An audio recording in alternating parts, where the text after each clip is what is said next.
So Pete, I couldn't help but notice the yellow chassis on the wall. What's that about? This is a iconic car. It actually is the car that started the EV revolution. Without this car, I don't think Tesla would exist. It's a tZero, and there were actually 3 of them built in 1997 by a company called AC Propulsion Systems in San Dimas, California. And the goal was, with federal money, federal grant, to build 3 electric sports cars to prove that EVs can be fun. And that was our tax money at work at the time, right? All right. So they succeeded marvelously. What makes this car so unique is they, at that time in 1997, they used lead-acid batteries, Optima spiral wound, the stuff that they use in high-end race cars typically. And there were 28 of them put in the car, and they put batteries in the doors. So to get in and out of this car, you had to do the Dukes of Hazzard thing, you know? As Elon pointed out, if you got into an accident, you may have sulfuric acid in your lap. That's not fun. So what we have here is a cutaway version, and the reason that it's exposed like this is this poor car went through a fire in 2017, and the shell burned off. We sandblasted it, painted it yellow, and then we put batteries back in to show where they were placed. The transaxle on this is actually partially melted. It's aluminum, so you can see how hot the fire got, but the motor mostly survived intact, and you can see it's not much different in terms of size than a Tesla Roadster motor. Yeah. So after they had this car functioning, all 3 of them, they took it to Laguna Seca and they began to do some time trials with it, and they realized that this car does 0 to 60 in 4 seconds. Oh my God. In 1997, that was embarrassing a lot of Lamborghinis and Ferraris and McLarens on the track. Yep. People quickly took notice, and Martin Eberhard was one of the first to come see this company, AC Propulsion Systems, and loved the car, asked them if they were going to mass produce it, and they said, no, we're an engineering company. We're not a car manufacturer. So he asked them, do you mind if I do it? He had just sold an ebooks business, and he was flush with cash. And anyway, they actually gave him one of the 3 as a test mule. The first thing he commissioned them to do was to convert those lead-acid batteries, which were only good for about 80 miles range, to lithium-ion. And they put a lithium-ion pack on both sides, and now the car got close to 300 miles range. Wow.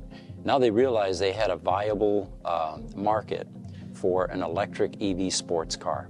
Yeah, 300 miles still in today's day and age is good. It's pretty good, yes.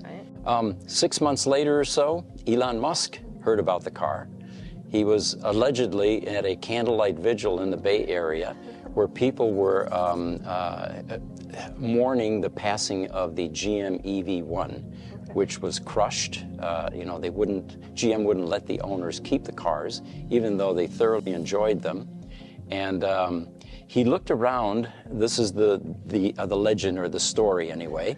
It goes something like this. He looked around and he saw all these passionate people that were mourning the passing of this EV1 car, and he decided, my God, there may be a market here. So he goes to AC Propulsion Systems as well, asked them the same questions that Martin Eberhard did, and when he found out that they weren't going to make the car, he asked, do you mind if I make it? And they said, well, you can, but there are already a couple guys doing it.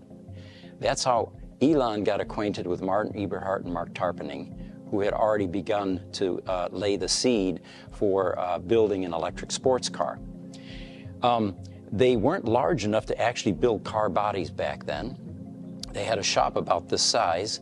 So they went to a number of auto manufacturers trying to figure out whether any of them would sell them empty sports car shells that they could electrify. Well, it turns out Lotus was the only one that stepped up to the plate and said, yeah, we'll sell you 2,400 Lotus Elise shells, and then you can knock yourself out and electrify them. So that's really how the Tesla Roadster got started. And initially, they used the AC Propulsion System's drivetrain, both the motor and the power electronics module, in the Tesla Roadster, but found it to be less reliable. So they eventually ended up building a digital version of that drivetrain with a company in Taiwan. Great story. And I can't help but notice this hitch. What is this about? Well, it wasn't because they were going to be pulling boats or campers. In 1997, there were no charging stations. And when you ran out of juice, especially with only 80 miles, there was a Honda generator that was built that actually was towed behind the car. And in a moment here, the pictures will pop up and you can see the bright yellow generator being pulled behind the tZero. What's really funny about that is that all of the net zero, carbon emission-free transportation that you were engaged in by driving this got immediately wiped out with that two-stroke engine inside that generator.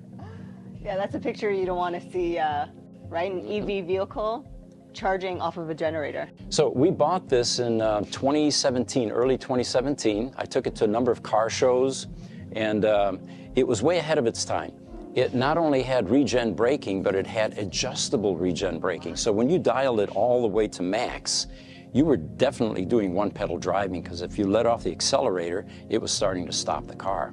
Wow. The second thing that it had that even cars today, many of them don't have, including Teslas, is it had vehicle-to-grid, V2G.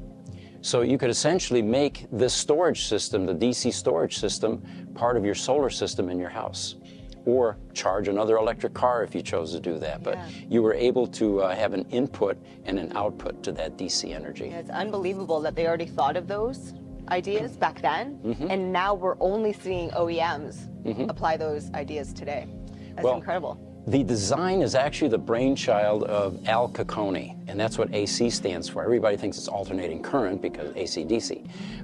But no, it was actually Al Capone that not only got the grant money, but also was this was his brainchild. He was responsible for the design.